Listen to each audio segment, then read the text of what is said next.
Hi, everybody. This is Dawn Marie Solis with INIS 2022 Neurodiversity Conference, and I have been looking forward to this particular conversation. Matter of fact, if you're watching the other videos, I think I've mentioned Sonja and at least 4 others. I'm so excited about this conversation because I love Sonja's work. This is Sonja Duric, and Sonja, you're going to have to correct me if I'm not saying this quite right. But as I understand it, you are an interior design architect. Is that correct? Yes, yes. Beautiful. And you do with your team designs that are sensory positive. Yes, exactly. Okay. That's Yeah. amazing I'm description. electrically vibrating head to toe. I'm so excited about the work that you do. And so I'm going to stop talking so that you can talk and people can hear about it. All right. Well, thank you so much, Dawn Marie. I'm grateful to be included as one of the contributors to your amazing conference. I'm Sonja, and I'm a designer of interior design architect of around 25 years, and I have always been searching for the meaning of the built environment and the positive impact that space can have on us, that the built environment can have on us. And one of the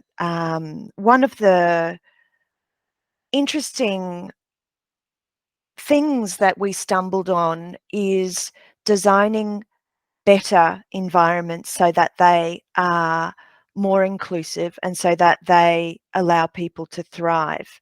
And we were trying to figure out how on earth to do that, because we felt that our current design process, and this is across the whole design fraternity, we feel that our current design process doesn't take into consideration people's differences. It has one kind of cohort in mind, and we just on autopilot make assumptions and design towards what we think suits the sort of human comfort. And so what we started to do is started to think, well, how can we thrive in our built environments, and what sort of research can we connect to us being able to thrive in these environments? And our connection to thriving is comfort. So how can we be comfortable and then do the best work we can, and be in an environment, a physical environment that makes us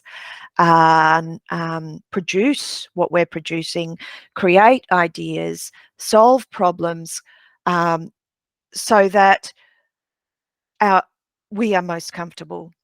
And when we were researching comfort in design and positive sort of social impact and on the psychology, what we decided to do is research various neurodiversities and the prevalence of brain variations within our society, to in our own search from our own sort of standpoint, because we felt there was a connection with some of these differences in our own selves and comfort. And so what we discovered is that there was, so I'm calling from Australia, Melbourne. I'm recording from Australia, Melbourne. So within Australia, we discovered that there are, and I'll talk to this because I've got a little presentation which I'll flick up in a tick, but there are 18% of the population who are neurodivergent. And for us, from a design point of view, it started to kind of yell to us that 1 in 5 almost, if I bring that up to 20%, 1 in 5 of us is not fitting the so-called perceived norm. And so we formed the Working Brain, a research group of 10 designers. And that's the background. And so right now, I'd love to share with you some of the work that we've done to date and how we do it. So I'm going to hit share. So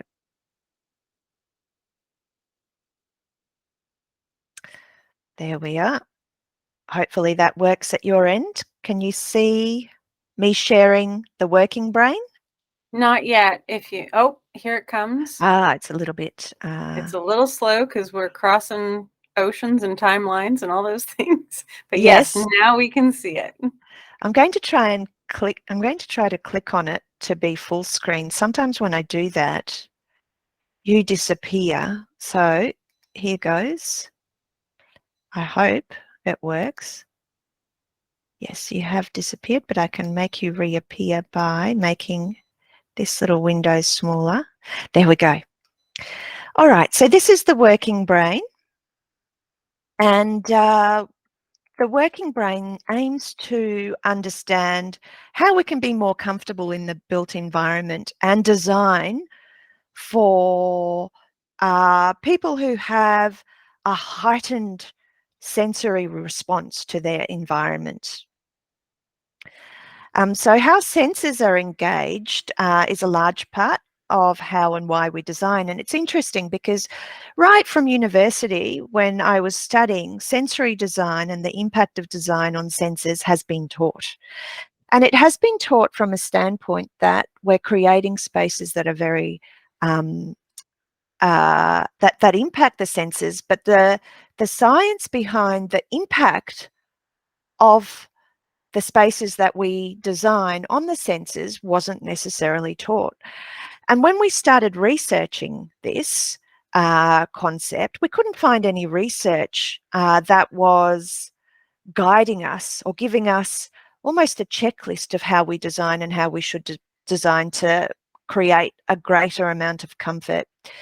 There are lots of organizations like the Well Building Rating that are researching the impact of natural or biophilic design on people's well-being. And there's evidence to suggest that design such as that really does impact positively on people's psychology.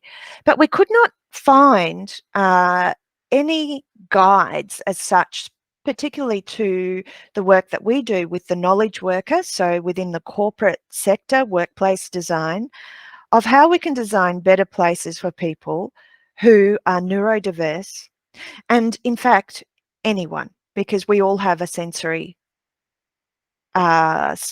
response to stimulation around us. So we started stumbling across stuff whilst we were trying to formulate what we were going to do, and I'm going to guide you through that as I talk. So the presentation I'm sharing at the moment for everyone's knowledge currently does not have any images. It's only words, and I'm discussing those words as we go through. So we all commonly know our 5 senses to be sight, smell, taste, hearing, and touch. In our research, we discovered there are actually 3 more senses. I show 2 additional ones here, but I'll talk about 3, and then you'll understand why the 3rd one isn't up there in a tick. But the vestibular sense, or the sense of movement, is a sense that impacts how we feel.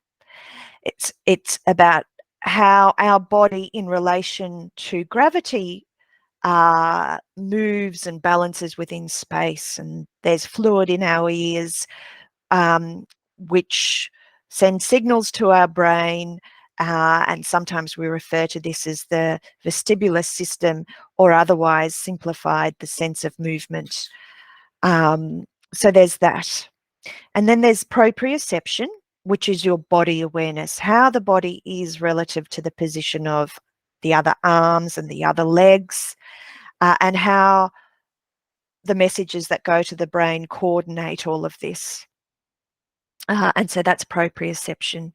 And then the other one is an internal sense, interoception, which is being aware whether you're hungry or whether you need the bathroom and whether that sense is triggered. And that is the one that we struggle to come up with an idea for how we can impact design, hence it's not up there. But if anybody has any ideas, we welcome them. So that's a little bit of a background into senses and what informing the working brain. What we started to do is research not only whether there are any studies on how senses are impacted within the built environment, but also how built environments could be adjusted, or if there are any guides to adjusting built environments to be more inclusive of people who are neurodiverse or just not typical the world currently sees as neurotypical. And so by doing that, we discovered two really wonderful people. And I do have to say that the design team that is researching this will be also doing another recording, so you'll see some other faces on the working brain. And my fellow designers, and we've been working together for over 10 years, and our daily job is to design workplaces for people. That's what we do daily.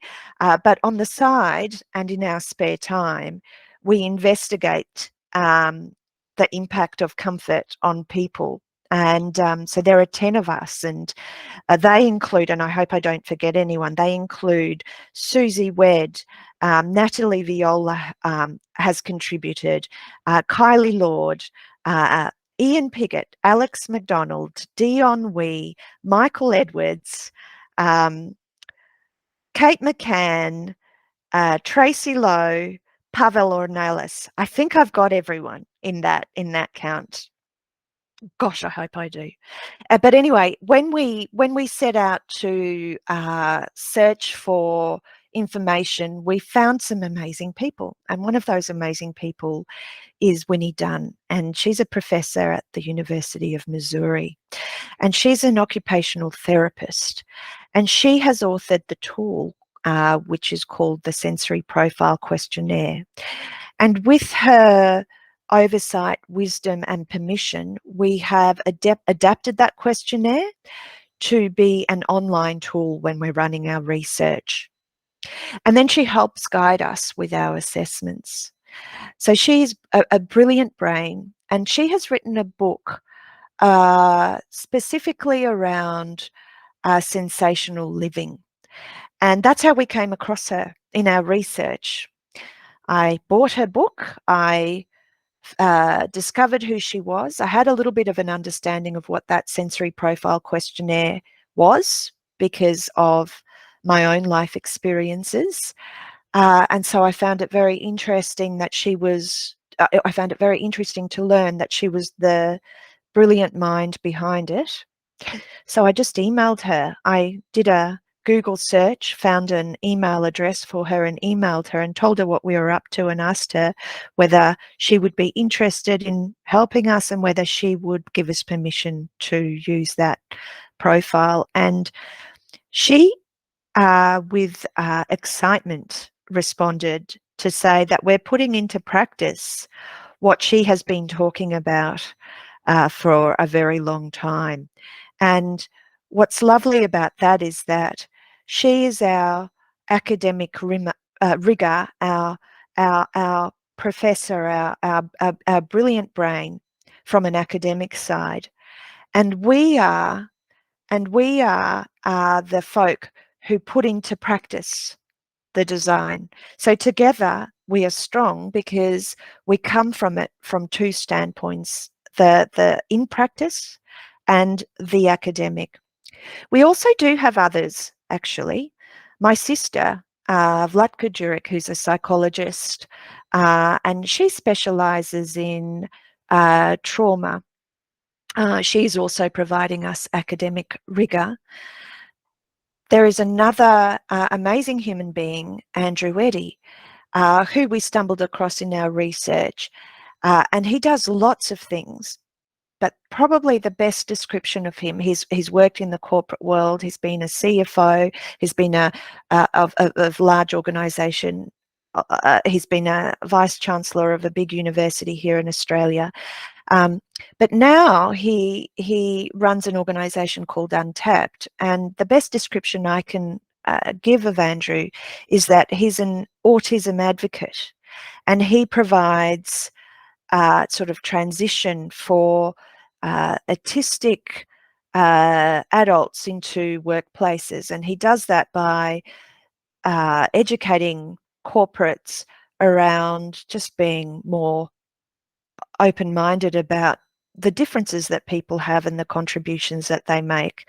But he also does that on a level at a university or a tertiary level as well, with Neurodiversity Hub. So there we are, that's the working brain.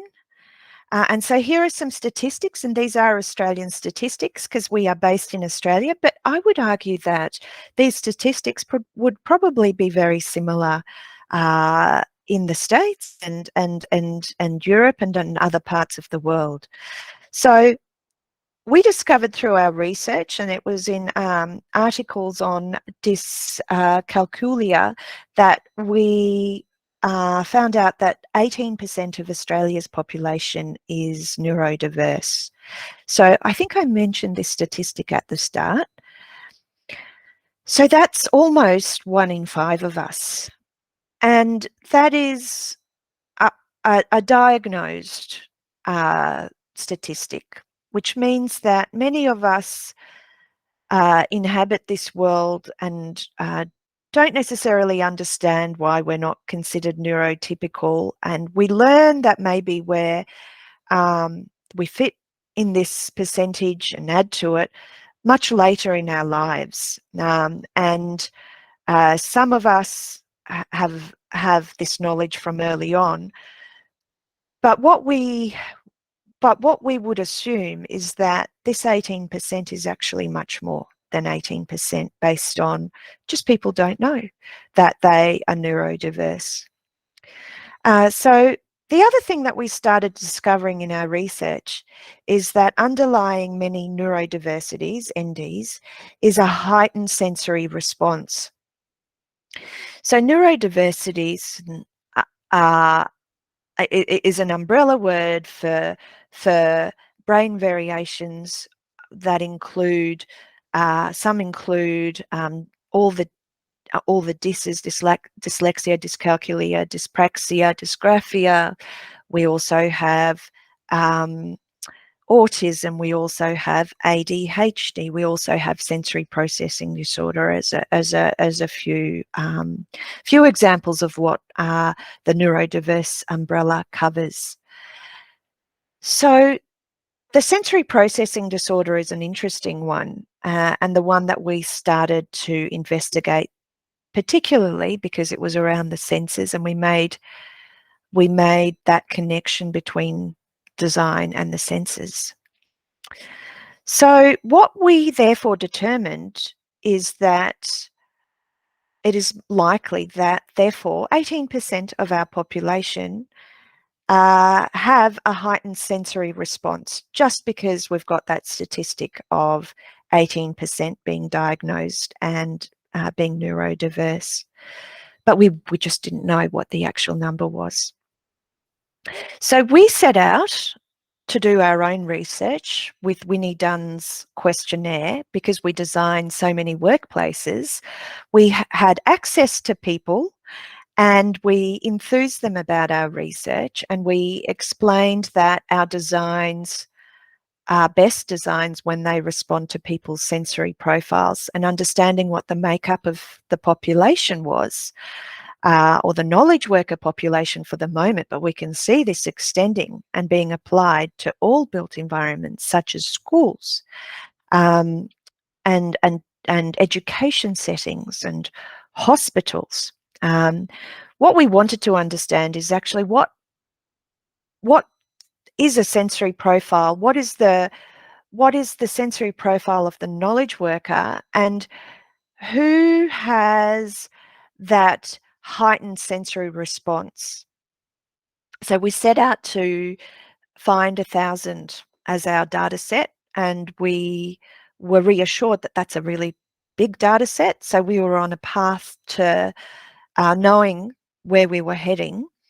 And so we built this research into our briefing process. And so far, we have 830. In fact, as of yesterday, we've got a current sensory profile out with another organisation. And as of yesterday afternoon, we had 40 respondents. So we're actually up to 870 people. If I include that latest 40, that's actually across 6 organisations. We just don't have the results, and that hasn't finished yet. It finishes next week. But we've already got some very good data. And what we've discovered is that heightened sensory responses well exceed the 18%. And to follow are the 5 organisations that we have data on as we speak. And these are the responses of people who had a moderate to strong response to the sensory profile. And when you get a moderate to strong response to the sensory profile, that means that you are either under or oversensitive to your surroundings. So hyper or hyposensitive. And Winnie Dunn has a classification which is very useful for us to use across the sensory profile. She refers to 2 broad groups. One is that group with low brain thresholds, and the other group is with the high brain threshold. And within each of those groups, there are 2 subgroups. And they are either those people who are passive and don't do anything actively to make their environment more comfortable for themselves, so therefore they endure their surroundings, so they're passive, and they might be oversensitive or hypo undersensitive to their surroundings. So say, for example, if the light is too bright, so they're hypersensitive, they don't physically go to a blind, and I'm thinking of that right now because I've got the sun shining in my eyes. They don't physically go to a blind and put it down to increase their comfort. So that's that group. And then the other group is the hyposensitive group, and they really need a lot of sensory, and it varies across the different senses, but they need a lot of sensory input to be their best versions of themselves. So for example, if they need, and they also are either passive or active, they either make their environment comfortable by physically changing it. So if I need loud music to do my best work, I will go and turn the radio on and turn the music up. That's an active person who is wanting the stimulation. Or you can have someone who is passive and doesn't necessarily make any active adjustments to their surroundings to increase their comfort. And Winnie Dunn refers to this group of people across 4 categories, and they are either seekers, so they actively seek sensory input and adjust their environment, or bystanders, so they passively they are passive and they still want sensory input.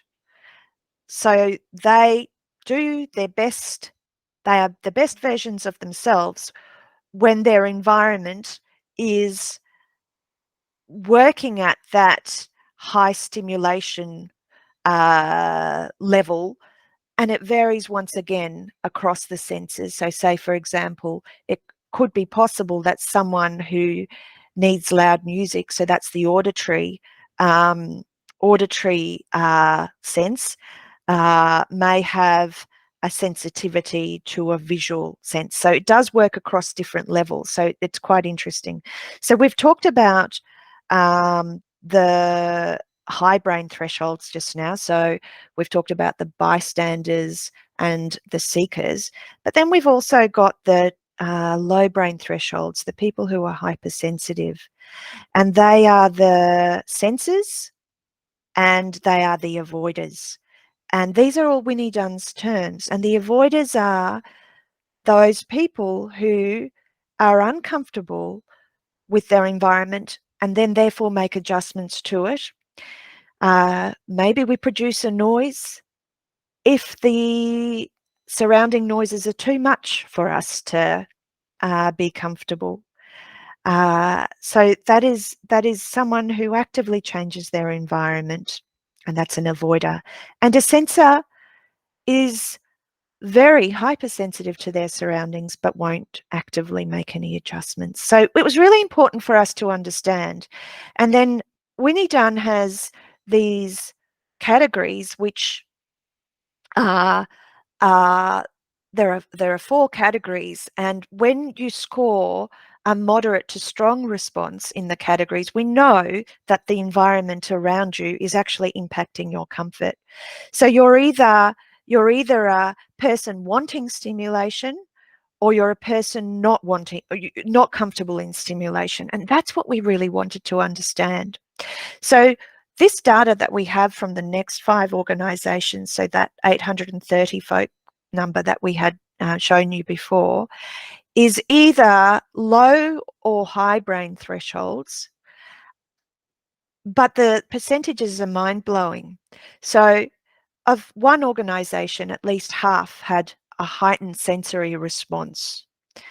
Of another organisation, more than half, 58%. One of them is really blowing our mind, which is the 89%. And that 89% has a high brain threshold. That's their overwhelming percentage. So they want stimulation.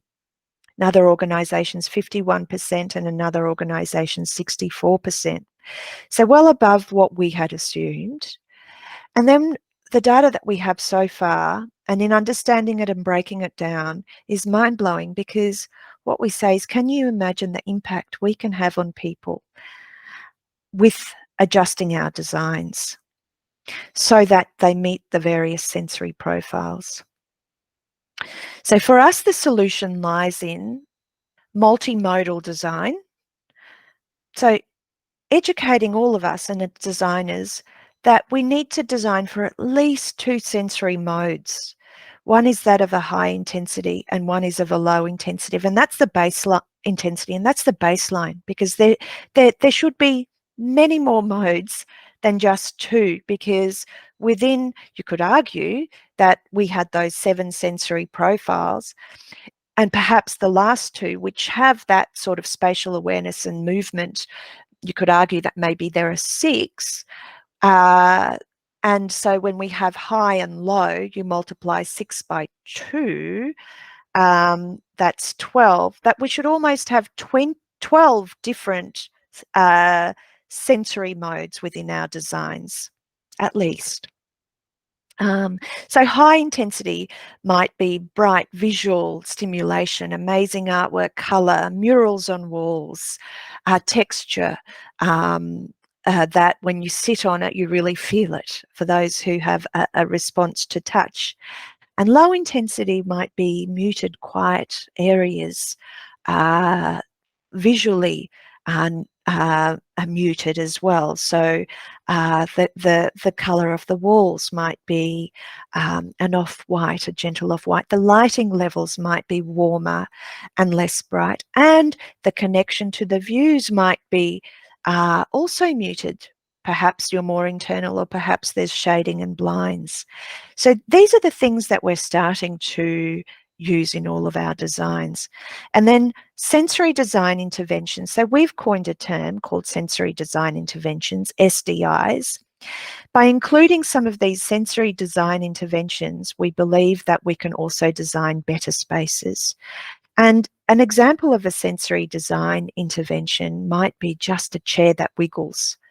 Because for many of us, to have that sense of movement or arousal in our body, we need to wiggle to concentrate and do our best work and to stay alert. So suddenly for us, chairs that engage the stomach and the core within certain settings, within a workplace or indeed a school or an education setting, is really a great way of helping people be more comfortable and be more alert. And then the other thing that we apply to, the other ingredient to designing for comfort and sensory responses is allowing people to choose their seat based on comfort, not necessarily on their activity, but often there's a synergy between the two. So not mandating seat locations. So in workplace design, when we're now very much often sharing seats, especially post-pandemic, because people are working from home, and therefore having a dedicated spot in the office doesn't make logical sense, but having other spaces to be able to do work in the office does make sense. And so we've taken that a step further and said, just allow people to choose their location based on their comfort.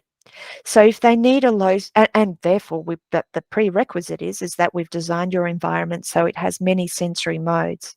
So someone who needs very a very stimulating environment can choose to sit next to a loud area where people congregate or collaborate or move, where there are a visual stimuli, and they have that ability to choose for themselves to be in that setting, so they can get the stimulation they need to be comfortable and then therefore do their best work.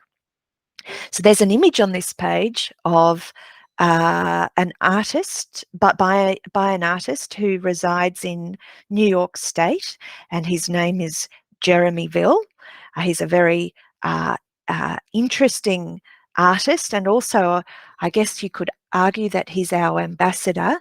And he has drawn a picture of different folk, of different shapes and sizes, uh, all walking in the same direction. And there are sort of human-like creatures, there are sort of made-up creatures, sausage-like shapes, and they're all walking in the same direction. And the little quote underneath this beautiful drawing says, "Let's be different together." And when I saw this pop up on Instagram, I asked Jeremy Ville whether we could have the rights to this image for our working brain research. And he said that he would love that. He also is very interesting because, like us, his beginnings were that of studying architecture. So he was an architectural student who just drew beautifully, and I believe he drew cartoons for newspapers in Australia, and then he just made it his full-time job. So he's an illustrator, he's a social activist, and he's an amazing creative, and we're so grateful to have this illustration that covers what we're trying to do. So let's be different together. That's the illustration on the page. So now I go into many images, and I would like to describe these to you because they explain some of these different modes that I talked about, and also sensory design interventions in the built environment. So I worked for an organisation that designed this beautiful workplace for the University of Technology Sydney, UTS. That was designed by the organisation Group GSA. And it's for the Institute of Sustainable Futures, so very much an academic environment. And it has so many diverse spaces which explain different modes of working. So the image on the top left has two people working in a setting that has almost like a cocoon around the desks. So, and the colouring of that soft fabric that cocoons the desks is a deep green and a grey. So a very natural, neutral palette. Internally is the grey, so low stimulation. These desks also go up and down. So for comfort, we talked about stimulating the body and waking it up as a design intervention or sensory design intervention. These desks are a really great example of that very thing. You can choose to sit down to do your work or to stand up to do your work. And that grey internal fabric is a very neutral fabric, so that you're protected, your visual your visual sense or your sense of vision is protected by it, so that you can do your concentration. So this would be a low stimulation environment that engages your body to do focus work. The image next to it is another version of those desks, but with just slightly lower sort of cocoon screen setting, and then an outlook onto a beautiful planted wall. So there's the connection of, once again, that nature, the biophilic design. The light is a lovely warm light, and the outlook is one of comfort, but it's not busy, it's just planting. So once again, a slightly different version of low stimulation, but not as low stimulation as the first image, but certainly an environment inviting those people who have the very low brain thresholds. And then to the right is a little nook in a wall for someone who wants to move into an environment that's a corridor. And that space is used for movement. So they're activated by a more stimulating setting. So if you imagine that's a pass-through space. So this is someone who's inviting activity in their work. Bottom left is a cluster of desks which are more communal, more open, and more connected to an environment that has high stimulation, so a greater amount of physical activity, probably more noise, and the people best in that setting would be those who are hunting for that stimulation from either noise, light, or movement or activity, the people around them. And similarly, the image to the right of that is a group of people working in a collaborative setting around a high table that is on casters and can move. And they're working together. So this environment would be an active, and also it might lend itself to noise. There's stimulation with the potential to engage with whiteboards. So this environment would be that one that would be inviting people who want the activity and the movement to collaborate and do their best work and be stimulated by others. The next two images are similar in that they are in spaces that are very much retreat spaces, spaces that allow people to focus and do their best work in very low stimulation settings. One has a louder colour, so you can imagine someone who needs visual stimulation might go into that space, but at the same time, the light is a warm light, and the curtain there allows the person to close themselves off so that they are not distracted by movement that might be occurring outside. That curtain might also provide a low auditory stimulation. And then a much darker setting to the right is another little retreat room which has more loungy furniture and darkened walls and darkened lighting, really toning down those light levels, really toning down the colour, and really enabling it to be shut off from areas that are external. And this sort of space might be really good for someone or a small group to collaborate in, and that group might be ones that have high sensitivities. So that collaboration can occur in settings which are calming to the senses. It doesn't need to occur in a stimulating, loud, open environment. So this is a very good example of lots of different settings and lots of different sensory design interventions. And the key to this is being able to choose to work or to collaborate or to meet or to focus in areas that best suit your own comfort levels and your sensory profiles.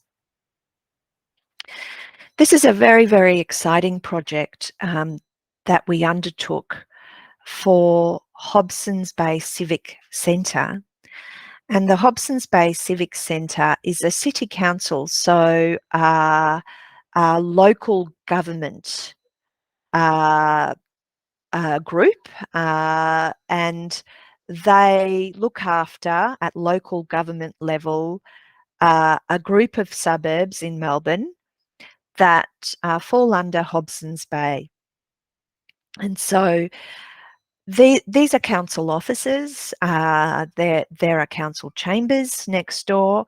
These are work environments for the council workers who run infrastructure projects, who run the maternal child and health nurse support program in the community, who run the libraries, who run the council. And it's made up of directors and CEOs and people who support all the local government initiatives, such as environmental initiatives. So this council is quite amazing because they have a program for all of their council buildings that they own.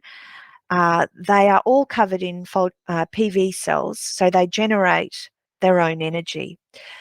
So every council, and there are lots of them because libraries are included in this, not only the civic centre, but their environmental initiatives are very exciting by that single measure of covering their roofs with solar cells. They are also probably one of the most progressive councils in Australia.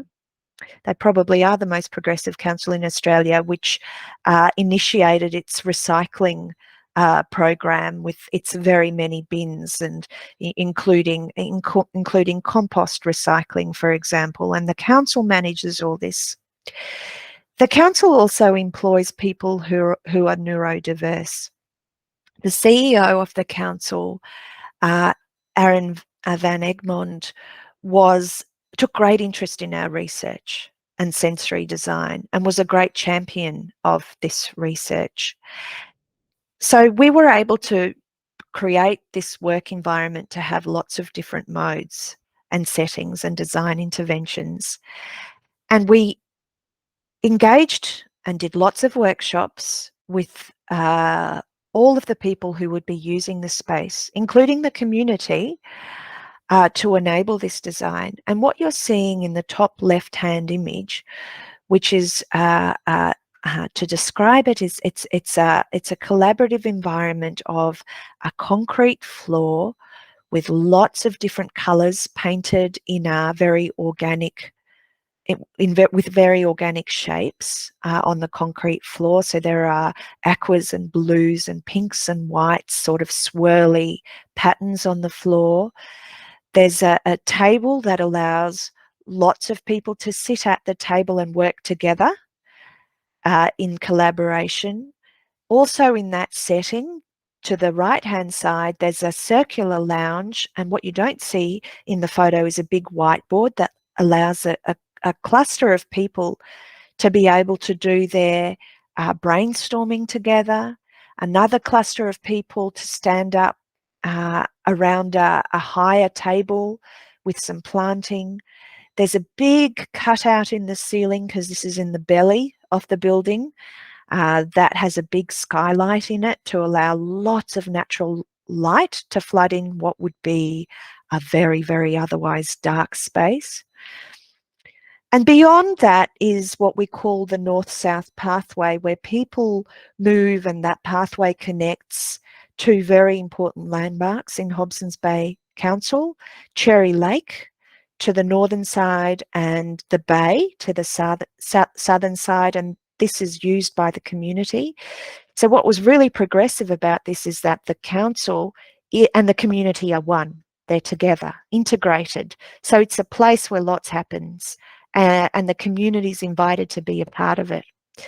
But what we did with the engagement with the council is we came up with a name for this particular space, And that name, oh, by the way, this space also has speakers, so music can be played.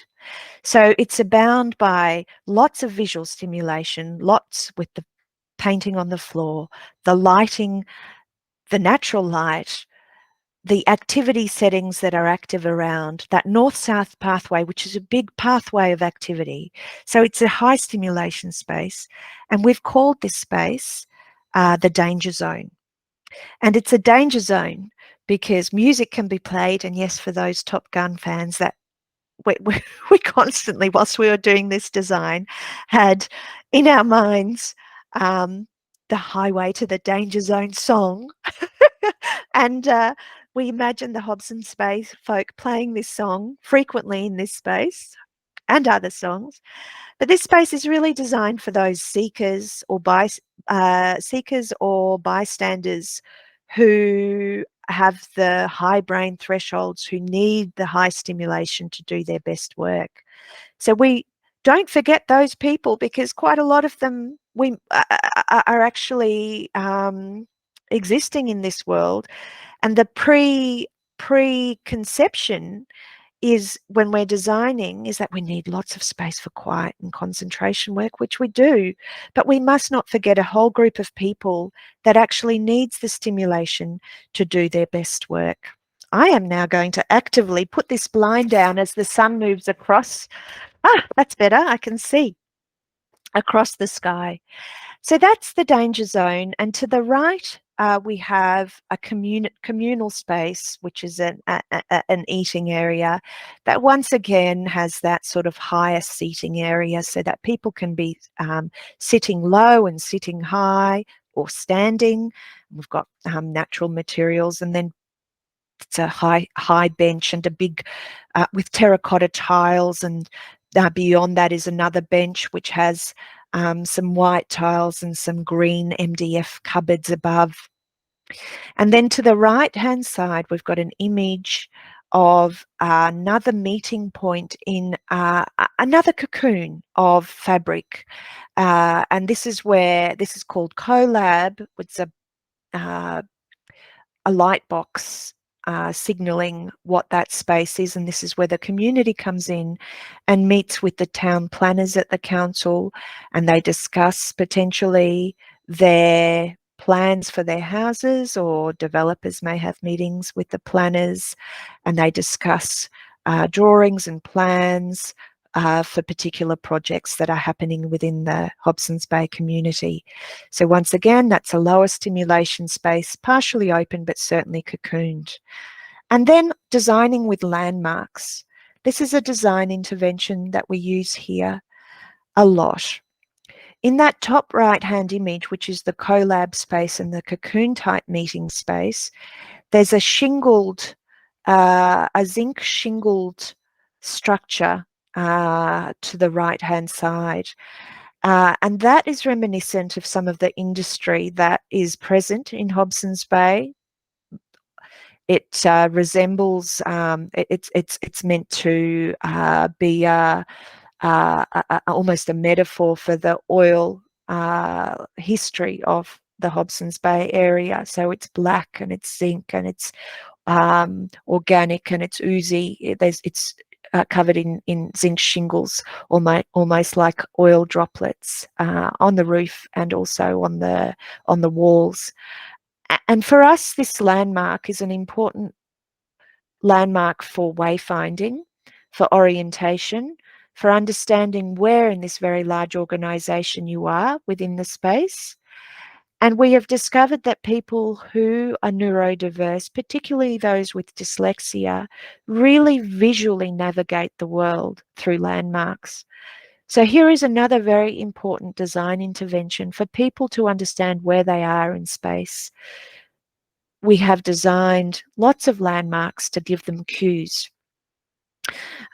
So bottom right-hand corner is another landmark, which is a white pod covered in another material of the Hobson's Bay area, which is the weatherboard. We've just moved the weatherboard, rotated them from their horizontal horizontal usual way of laying to a vertical way, and used that tin roof, which was so common in some of the heritage architecture of the Hobsons Bay area.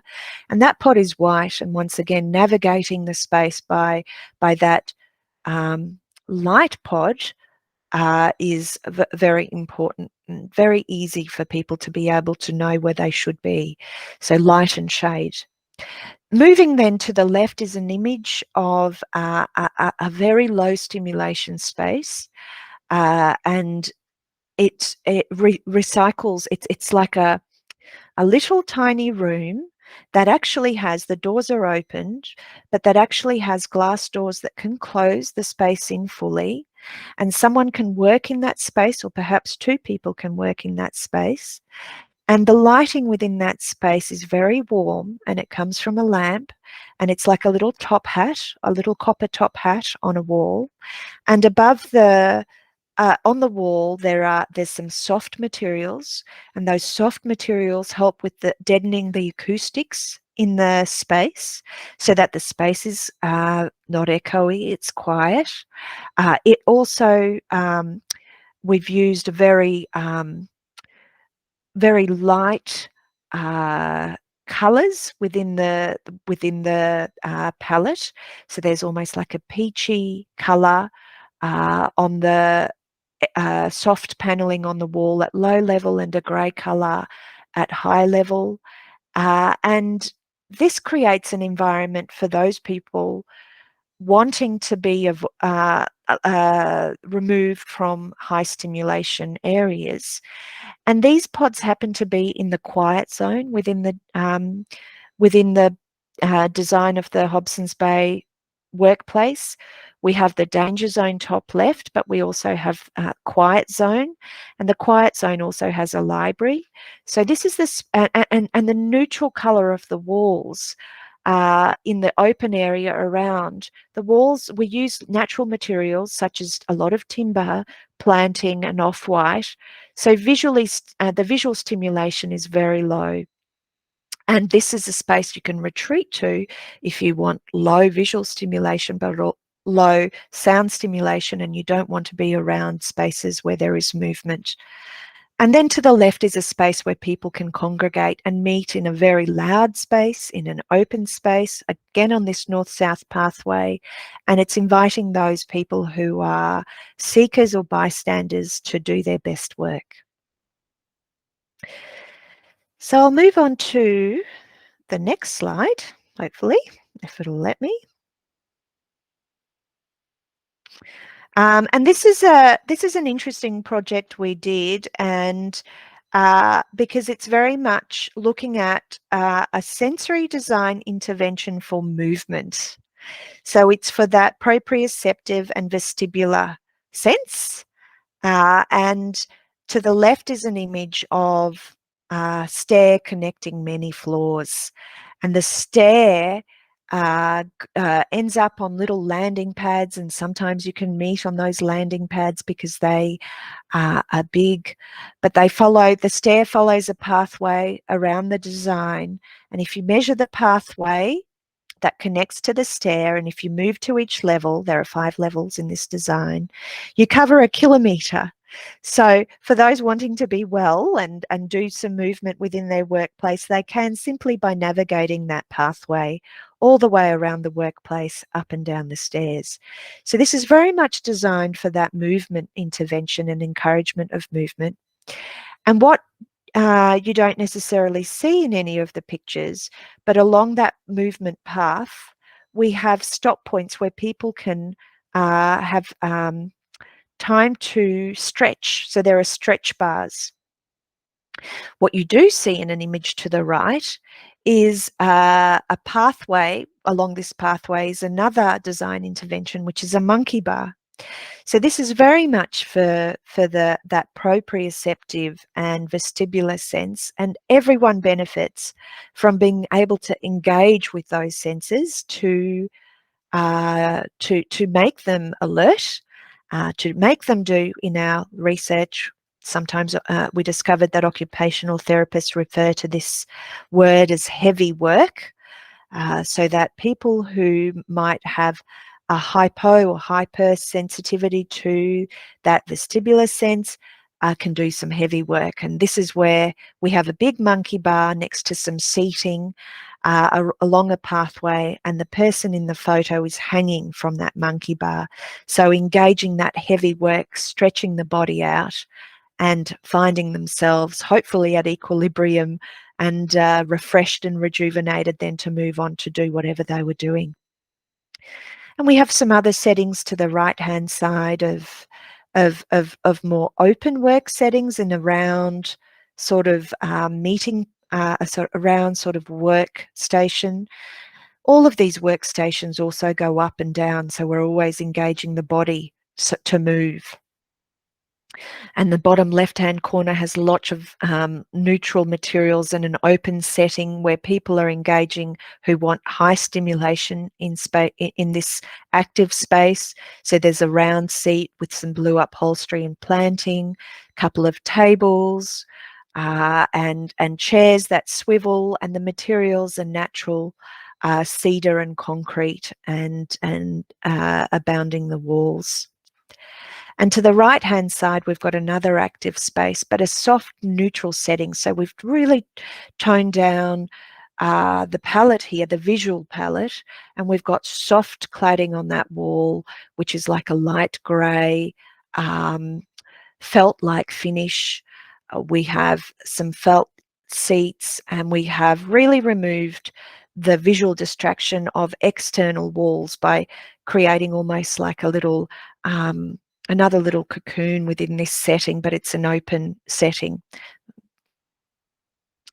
This is our colleagues have designed this workplace in Sydney for a very large software company.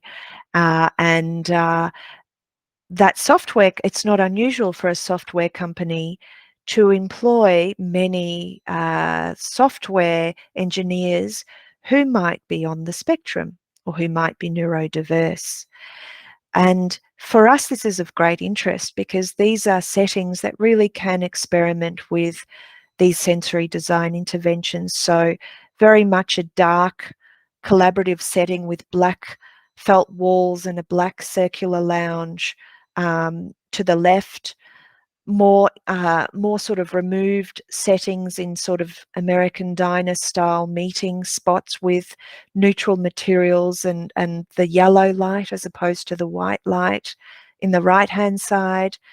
And then on the left hand side, that natural world comes into play with lots of soft tactile materials for people to be able to sit on, sort of soft velvety blue and green chairs, and the carpet is almost aquamarine blue.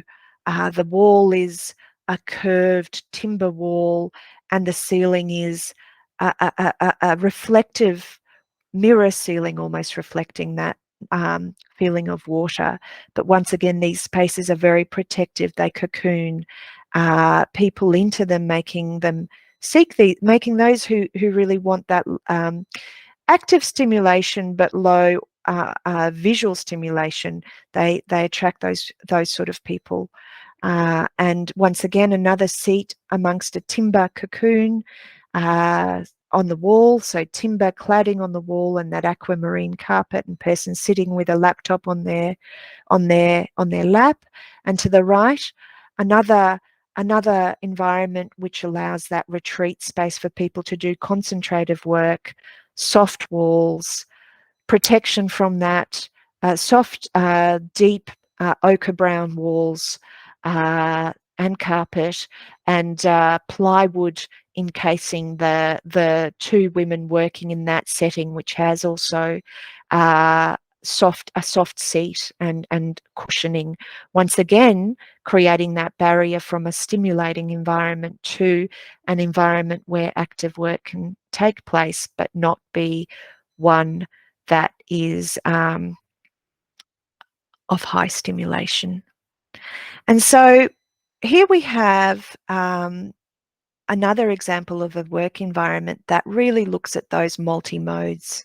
So to the left, we've got people writing on walls, cafe-style lounges and chairs, a concrete floor, and some modular seating, and people actively engaging next to natural light in a space that is not only visually stimulating, but is no doubt loud and stimulating from a movement sense, from a touch sense.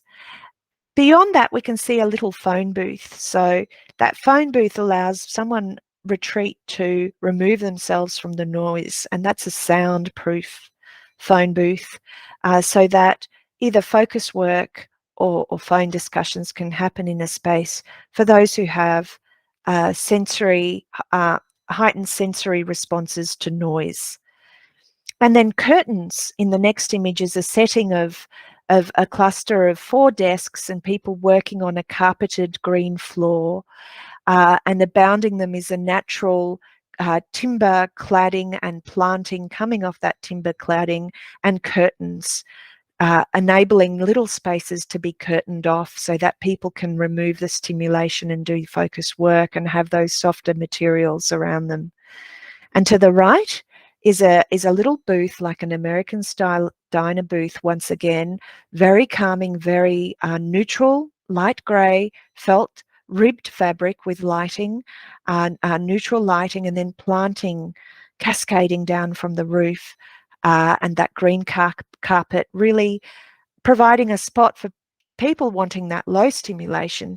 They can either meet or they can even do their own private work. Bottom left-hand side is another one of those places where we can stand up and do work in a high stimulation setting. A space, this multimodal design shows an open space and also an enclosed meeting space right next to each other, and they can be linked up to create a big open space. And then a sort of technology space, allowing that open setting. What you don't see in that, which is a circular lounge and a big idea wall and people sitting in the circular lounge and also around a bench on the circular lounge, so that's almost 2 tiers of seating and some services and lights. What you don't see in that photo is that there are curtain rails all around that space, which mean that those grey heavy curtains can enclose that space. So once again, that stimulation is managed. So we talked about, and in closing, I'm almost finished. In closing, we love engaging with Professor Winnie Dunn for her expertise and authority on sensory experiences in everyday life. So she's internationally recognised for her research. She's an author, clinician, and creator of that sensory profile questionnaire, the Pearson Sensory Profile Questionnaire, and a general brilliant brain. And this is her commentary to us on the work that we're doing. She said, "This is the essence of modern and universal design." We gave her one of our reports, which was on our first organisation that we ran the study on. And she said, "Your report is an interesting look at the people. I hadn't done it this particular way, so I loved seeing it, making me think new ways, which I love." So we were inspired, and I'll stop sharing when I figure out how to stop sharing. Stop presenting. There we go. We were inspired by Winnie Dunn because we feel that she's the authority on sensory processing disorder and the impact of how people's different sensory responses, how the impact on their lives.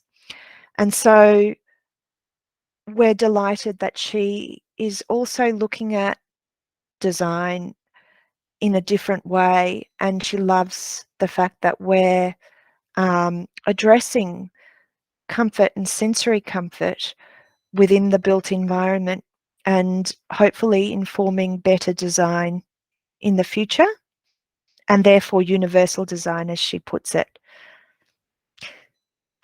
Dawn Marie, do you have any questions? I have so many thoughts.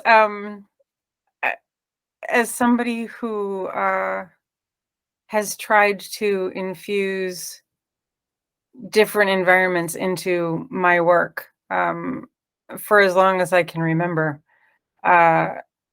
Your specific efforts for this just make me really excited. I think way back in the beginning of your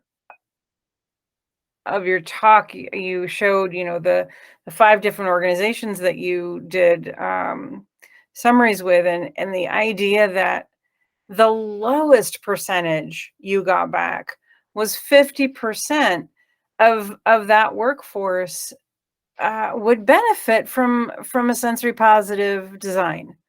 And that was the least, right? That's the Every least. Yep. organization went up from there, and for me, and the sort of the way I go about being me is, if I need to work in a space for very long, I have to start creating things that work for me. So, way before it was like popular to do, I was bringing a yoga ball into the office so that I could, bounce around, and I would find little corners.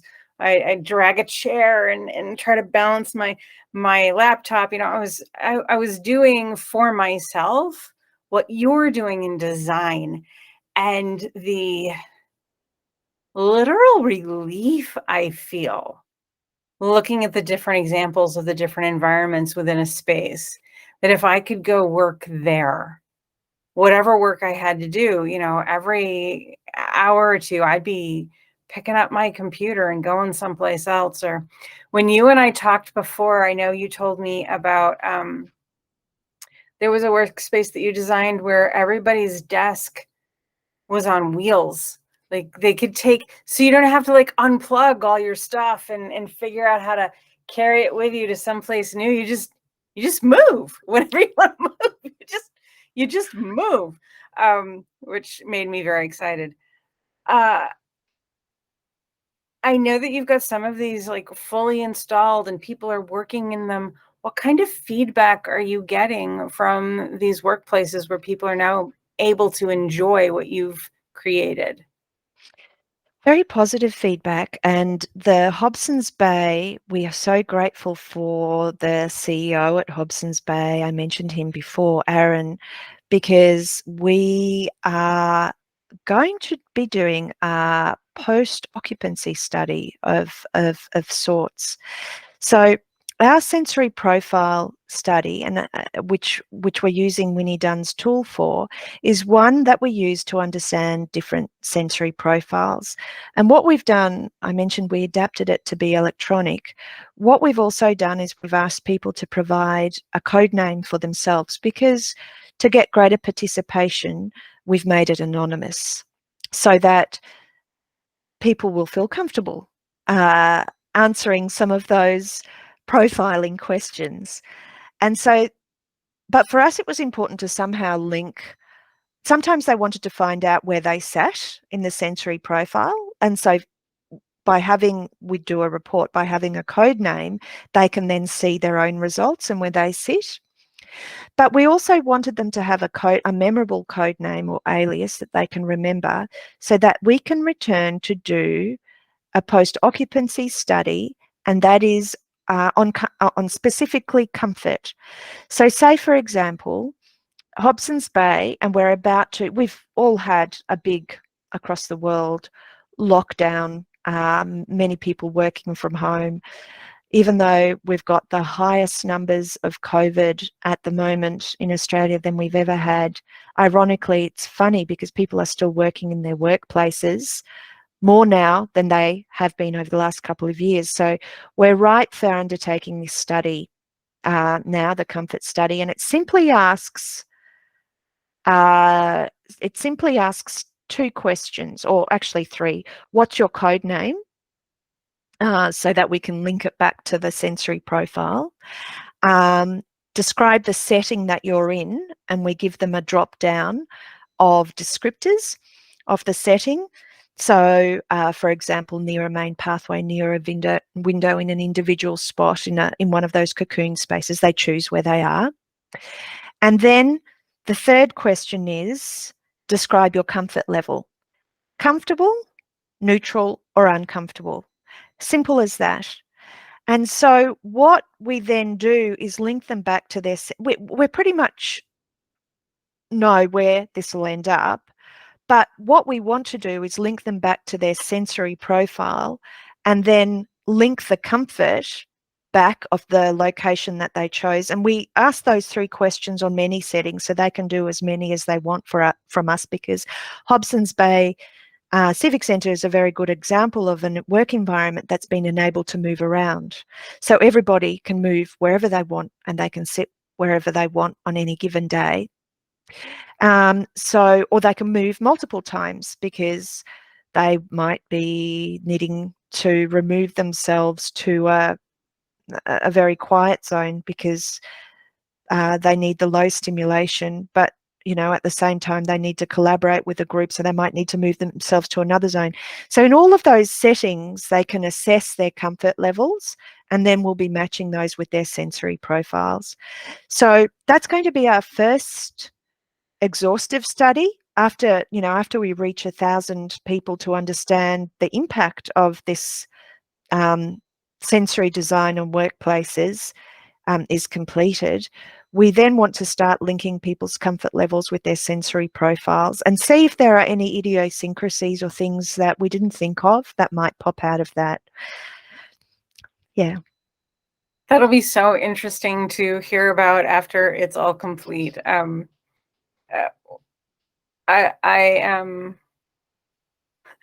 almost all the things neurodivergent, autistic, ADHD, dyslexic, dyscalculic, all the things.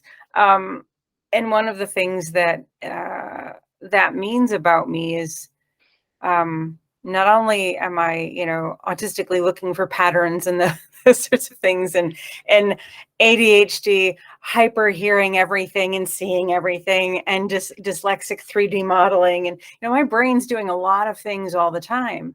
And sometimes that means I need my environment to match it. Exactly. Right. And sometimes it means I need my environment to please not make a noise. Don't move, don't make a sound, right? Because it's all been too much, right? Yes. So I'm really interested to know what the feedback is that you get on that. Are you comfortable or not, and describe it. Because I want to know what people say. Why? Yes. Why are Yes. they comfortable? Why are they not comfortable? Why are they neutral? I want to know why, especially if, the original profile might have suggested a particular outcome. Like you said, some of those things that maybe you wouldn't have thought of in the beginning. Those are the types of things that make me very excited, because then you get to go do something new, right? At the Exactly. second you learn a thing, you can go create something new and better and interesting. Yeah, your work hits so many of my special interest buttons. I'm glad. I get so happy, so happy. And it was interesting to me too, just watching my own responses to some of the environments, like where the natural light is and where the plantings are and the different materials that you used. And there's so much fabric. That was really interesting to me, that there was so much fabric and different types of fabric, felt in one place and, other natural fibers in other places. And it just is so brilliant. I just find all of it so brilliant. And it's lovely that you're working with a professor here in the United States, but are you finding interest in what you're doing coming from the United States, or are people knowing that you're there and taking interest? Well, it's interesting that you ask that question, because just last week I did a lecture for students at the New York Design Institute, or University of Design. Apologies if I have forgotten the actual acronym, but I was invited by a lovely professor there who found me through Andrew Eddy.